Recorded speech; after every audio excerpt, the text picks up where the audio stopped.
Hello guys, welcome back on my YouTube channel. आज की video में हम बात करेंगे RUHS BSc नर्सिंग 2025 के एग्ज़ाम के बारे में।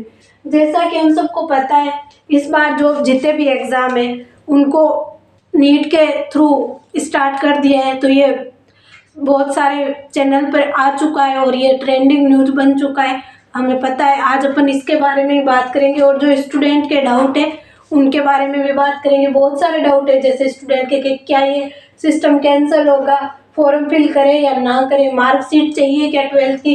मतलब कुछ स्टूडेंट अभी 12th में है तो उनका ये डाउट है कि मार्कशीट चाहिए या नहीं चाहिए, सिलेबस क्या है और इसकी स्ट्रेटेजी क्या रहेगी, इन सब के बारे में बात करेंगे। सबसे पहले अपन जो नोटिफिकेशन आया है उसके बारे में बात करेंगे। तो क्या नोटिफिकेशन आया है? RUHS BSc नर्सिंग 2025 के एग्जाम के रिगार्डिंग नोटिफिकेशन आया है। जो BSc नर्सिंग का एग्जाम है, अपन को पता है इतने टाइम RUHS यूनिवर्सिटी करवाती थी BSc नर्सिंग का exam. Bachelor of physiotherapy BPT, bachelor of physiotherapy, paramedical UG courses. Paramedical UG courses में कौन कौन से? BRT, bachelor of radiation technology, और BSc MLT, मतलब जो लैब टेक्नीशियन है उसके बारे में। तो ये जितने भी एग्जाम है ना, ये पहले तो अलग से इनके एंट्रेंस एग्जाम होते थे, अब इनके एंट्रेंस एग्जाम अलग से नहीं होंगे। क्यों? क्योंकि इनको अभी नोटिफिकेशन आया है कि जो नीट का एग्जाम है ना उसके थ्रू इसमें एडमिशन मिलेगा। नीट के एग्जाम से कट ऑफ डिसाइड होगी, फिर इनमें एडमिशन मिलेगा।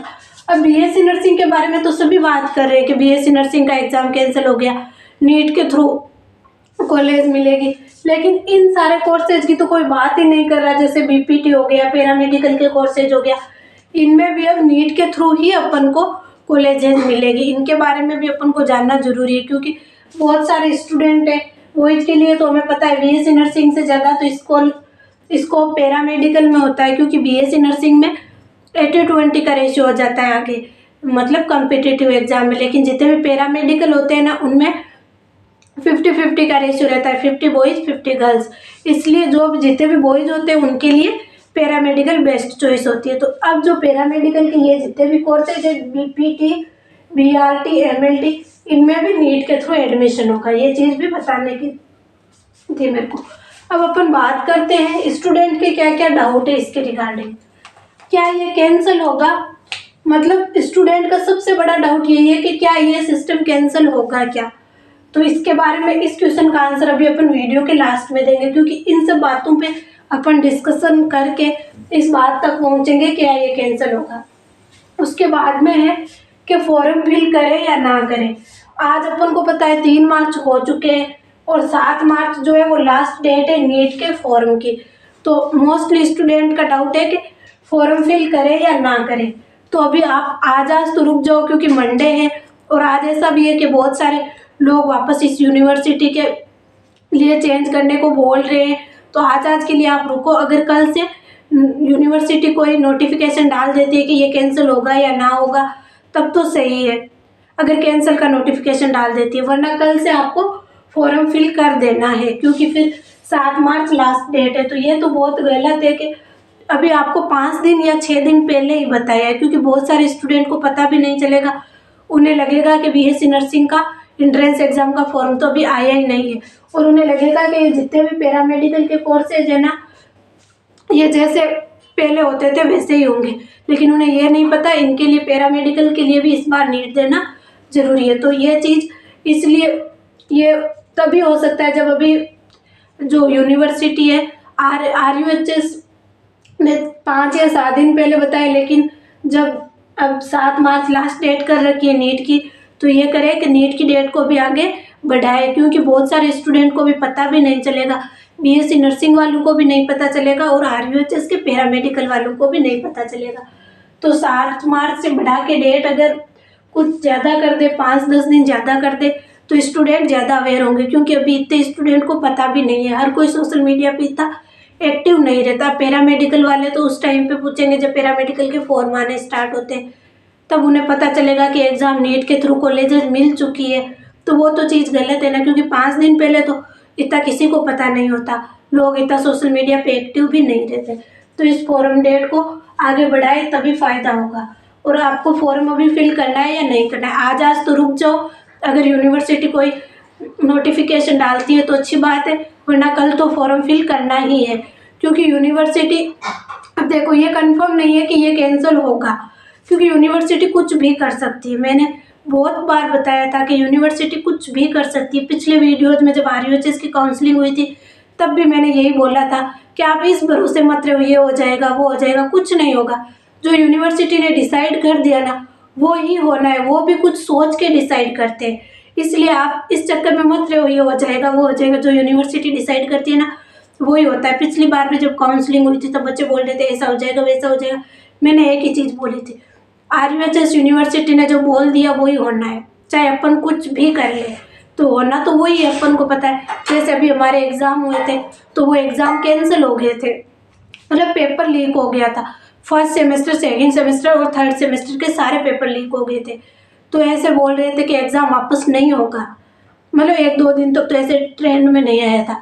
लेकिन यूनिवर्सिटी ने मतलब नोटिफिकेशन डाला था कि एग्ज़ाम वापस होगा, और हमारे 10 या 15 दिन बाद में एग्ज़ाम वापस हुए थे सभी के, फर्स्ट सेमेस्टर, सेकंड सेमेस्टर और थर्ड सेमेस्टर के। जो पेपर लीक हुए थे उन सब के एग्ज़ाम वापस हुए थे। तो स्टूडेंट तो यही चाहते थे कि एग्ज़ाम वापस ना हो, हम घर चले जाएं, हमने एग्ज़ाम दे दिया, कौन सा हमारा किसी चीज़ में नंबर आ रहा है, सेमेस्टर एग्ज़ाम ही तो है, वापस क्यों करवा रहे। सब ने हमने यही एप्लीकेशन डाली थी RUHS जो यूनिवर्सिटी है उसके पोर्टल पे, और मतलब सब ने यही कमेंट किया था, सब ने यही रिपोर्ट की थी कि एग्ज़ाम वापस ना करवाओ।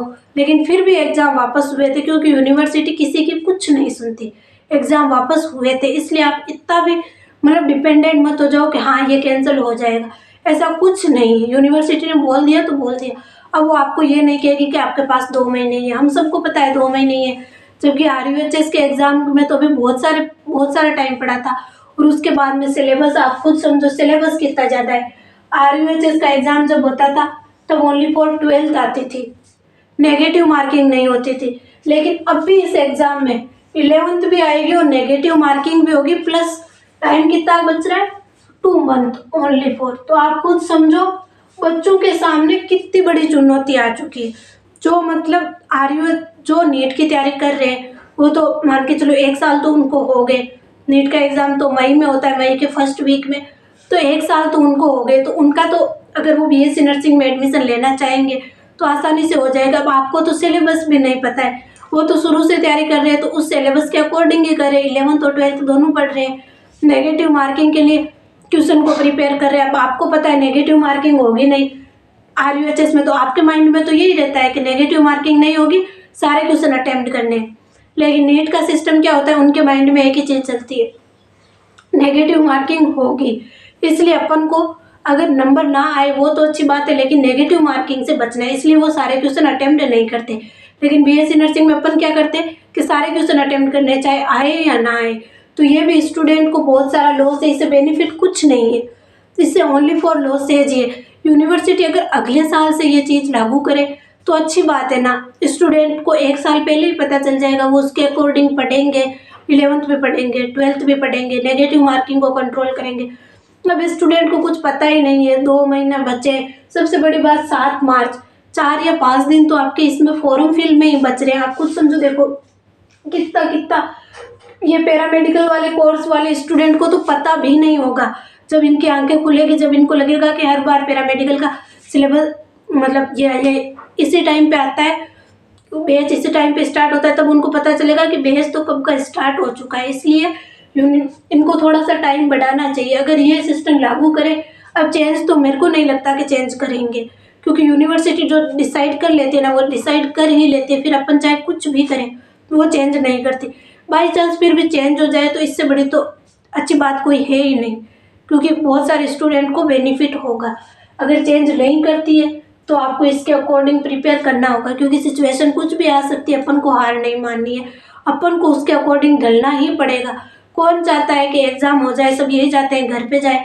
कौन चाहता है कि 20 दिन फिर से यहाँ पे रहे और फिर से वही सिलेबस पढ़े। लेकिन हमने फिर भी इस साल पढ़ा है, हम ऑब्जेक्शन नहीं उठा सकते थे, क्योंकि यूनिवर्सिटी ने बोला था एग्ज़ाम वापस होगा, और हमारे एग्ज़ाम वापस हुए थे। इसलिए आप इस चीज़ को समझो, सिचुएशन कुछ भी आ सकती है। मैंने पिछली बार भी बोला था, इस बार भी बोल रही हूँ, सिचुएशन कभी भी लाइफ में कुछ भी आ सकती है। अपन को बस तैयार रहना है उसके लिए। तो अगर कैंसिल नहीं भी करती है, ये सिस्टम रखती है, तो आपको इधर उधर यूट्यूब चैनल पे विजिट नहीं करना है। आप इस भरोसे मत रहना कैंसिल हो जाएंगे, वो हो जाएंगे। आप विजिट करते रह जाओगे और एग्ज़ाम हो जाएंगे। इसलिए मैं यही बोलना चाहती हूँ आपको, आप पढ़ाई पे फोकस करो। जो होना है हो जाएगा, जो किस्मत में लिखा है हो जाएगा, जो होगा अच्छा ही होगा। बट आपको सिर्फ स्टडी पे फोकस करना है, ओनली फॉर पढ़ाई पे फोकस करना है। 7 मार्च से अगर फॉर्म डेट आज तक आपको वेट करना है, फिर कल फॉर्म फिल करना है। अगर हो जाए RUHS यूनिवर्सिटी ये सिस्टम कैंसिल कर दे तो अच्छी बात है, अगर नहीं करें तो आपको फिर ओनली फॉर अपनी पढ़ाई पे फोकस करना है, ना कि इधर उधर यूट्यूब चैनल पे विजिट करना है, इसको उसको कॉल लगाना है। इन सब बातों का कुछ नहीं होना है। जो पढ़ेगा वही पढ़ेगा। इसलिए मैं तो यही बोलना चाहती हूँ, अगर कैंसिल हो जाए तो अच्छी बात है।